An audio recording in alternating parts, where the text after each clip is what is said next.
I had the most terrifying teacher at my school. It was an all-boys school, and we had this one teacher who taught us math. He was in his mid-30s, very young to be a teacher, but he was absolutely terrifying. His name was Mr. H, and he ruled the school with an iron fist. He would regularly beat us with a wooden stick. And if that wasn't bad enough, he would always pick on the smallest kid in our class, a kid called Darren. Darren had a really tough home life. Both his parents were alcoholics, and they would regularly get into massive fights. So school was a bit of an escape for him, but Mr. H made it a living hell for him. He would single him out and make him stand in the corner of the classroom facing the wall for hours. If you weren't paying attention in class, Mr. H would send you to the principal's office. The principal was just as bad. He would hit you around the waist with a leather strap until you cried. Anyway, one day Mr. H sent me to the principal's office because I was messing around with my friends. As I walked through the corridor, I could hear this blood-curdling scream from the principal's office. It sounded like someone was being tortured. I thought to myself, maybe I should have just stayed in class, but I had to face my punishment. I knocked on the door and the principal yelled, "Come in this deep, scary voice. I slowly opened the door, and there was the principal sitting at his desk with a big smile on his face. He was calmly sipping a cup of tea as if nothing had happened. I sat down in the chair and he started to speak. He said, "Do you know why you're here?" I said, I messed around with my friends in class." He took a sip of his tea and replied, "That is no reason to scream bloody murder."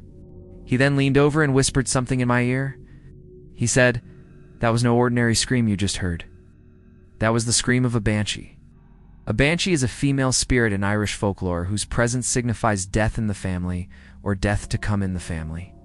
Banshees are usually seen as harbingers of death, bringing news of a forthcoming death by wailing, shrieking, or moaning. I was terrified. Was someone going to die? Was the principal going to kill me? I started to cry. The principal stood up and put his hand on my shoulder. He said, "Don't worry. The banshee only appears to those who are already dead."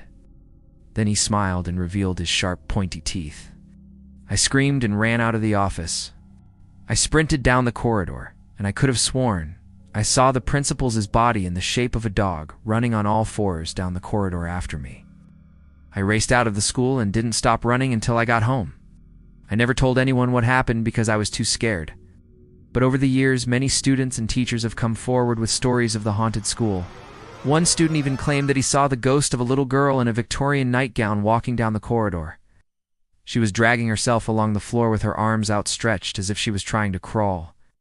Another teacher claimed that she heard the sound of children's footsteps and voices echoing through the empty corridors after school hours.